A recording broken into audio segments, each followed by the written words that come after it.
विरोधी पक्षांकडून 70 कोटी महिलांचा विश्वासघात करत विधेयकाची भ्रूण हत्या। विरोधी पक्षाचं समाजसुधारकांच्या विचारांवर तांडव।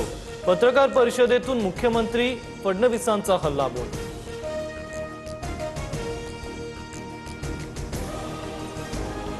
महिला आरक्षणाचा डमरू वाजवून कुणाला फसवताय? महिला आरक्षणाचं विधेयक 2023 मध्येच मंजूर। जुन्या ट्विटची आठवण करून देत संजय राऊतांची मुख्यमंत्री फडणवीसांवर टीका।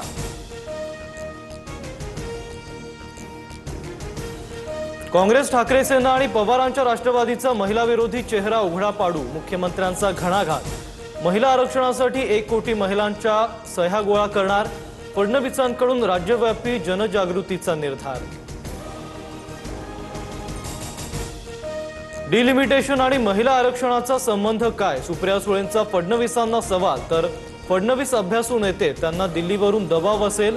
सुळेंची टीका। सुळेंनी मुख्यमंत्र्यांसोबतच्या डिबेटचं आव्हानही स्वीकारलं।